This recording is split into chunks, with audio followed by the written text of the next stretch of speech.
and welcome to this tote bag tutorial. On your screens are the dimensions you will need to follow along, but first of all, I really want to thank you for being here. It was my dream to reach 50 subscribers before New Year's, and you guys made it come true, so thank you again for that. So the thing with tote bags is that there are no fancy shapes, only straight lines, so if you know how to use a ruler, you are basically set. The dimensions themselves are super flexible as well, you just need some basic shapes. I really recommend that you follow the dimensions for the straps, as I am a very avid tote bag user, and I find this exact size to be the most comfortable when it comes to long distances and heavy items. And this is your daily reminder that you do not need fancy supplies when it comes to sewing. Your straps can easily be measured as 2 cube books wide. It is very vital to reorganize your pins every time before you sew anything, one might say, but not me. I just forgot to secure the little box with rubber bands, so please don't be like me. Okay, so first of all, you want to deal with the main body of your tote bag. You need to fold the long rectangle in half, pretty sides together, so that you make the square that will turn into your bag, and then you need to fold its hem. You fold it twice over itself, so that 1, your fabric won't fray, and 2, when you sew on it the straps, it will be more sturdy than one single layer of fabric. Make sure that both sides line up perfectly when you fold them, as otherwise your final product will look kind of wonky. When you've done that, add some extra pins on its bottom and the sides, so that all will be held in place and there is no risk of it moving around.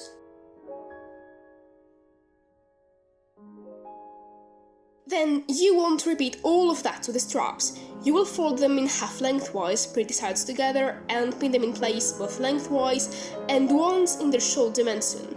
This is to remind you not to sew over both shoulder sides, and then whatever you've done to the one strap, you need to repeat to the other.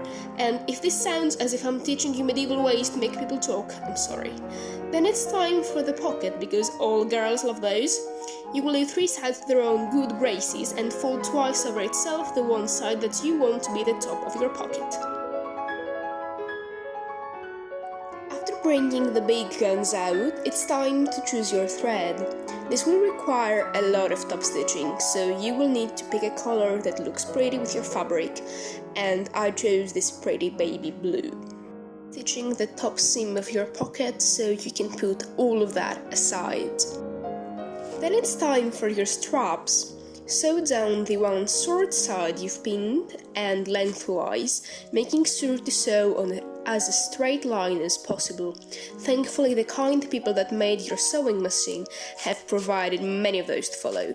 Then you need to turn this inside out, something that I hate profoundly, and obviously this is why half of it is ridiculously out of frame.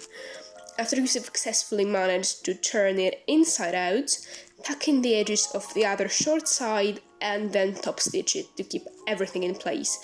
Repeat all of those with the other strap as well. Moving on to the main body of the bag, top stitch the hemming on both sides, keeping everything nice and flat. This is a lesson in fabrics. I am working with a super stretchy fabric that has threads on all 3 dimensions, as you can see. This is why when working with this type of fabrics, or any kind of fabric that has stretch to it, it is very important to use zigzag stitches, because they can move along with the fabric.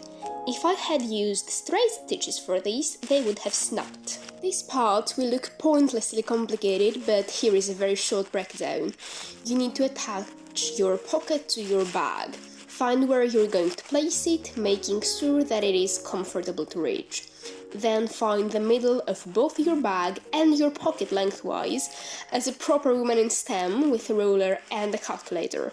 Place the pocket so its middle part matches with the middle of the bag and sew it in place. For this you will need to unpin and then pin the main body of the bag, but you're a smart cookies, you will figure it out. You will sew the 3 sides that we have left to their own good graces, while tucking them inwards just once to make sure that there are less chances that your items will drop somewhere where you won't find them. Now it is time to pin in place and then promptly sew the edges of your tote bag. Make sure that they line up exactly so that this doesn't end up looking as if Picasso drew it, and sew everything in place. I'm running out of things to say for the voiceover, so it is time for my favorite joke. What did the one orphan say to the other? Robin, get in the Batmobile. Okay, so this part is entirely optional, but if you manage to follow along, you will thank me. Do you always lose your keys? Here is how you won't lose them. Remember how we left the one extra strip of fabric? You will need a big paper clip, and out of those two you can make a very useful thing. Measure the desired length of your keychain, keeping in mind that your keys will also be there. Again, fold your fabric in half lengthwise, and exactly as you did with the straps, sew it in place along with one of the short sides. Then tuck the other short side in itself, placing there the paperclip. Sew around the paperclip to keep it in place. Simple stitching will do, but if you want to be extra like me, you can try to embroider it and promptly fail.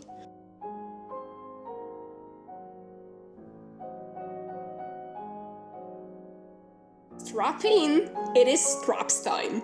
First you want to attach the key holder you made to the bottom part of one of your straps, it doesn't matter which one. After that you need to get a tote bag that you like the spacing of its straps. And like a good ring kisser, I've chosen the one that I made myself earlier this year. Using this tote bag as a guide, you will need to pin your straps in place, making sure that they are perfectly mirrored at both sides. If they are not, your bag will hang very weirdly and it will be so uncomfortable. We are pinning them in the inside so that the finishing will look more clean, and from the outside you can only see the top stitching.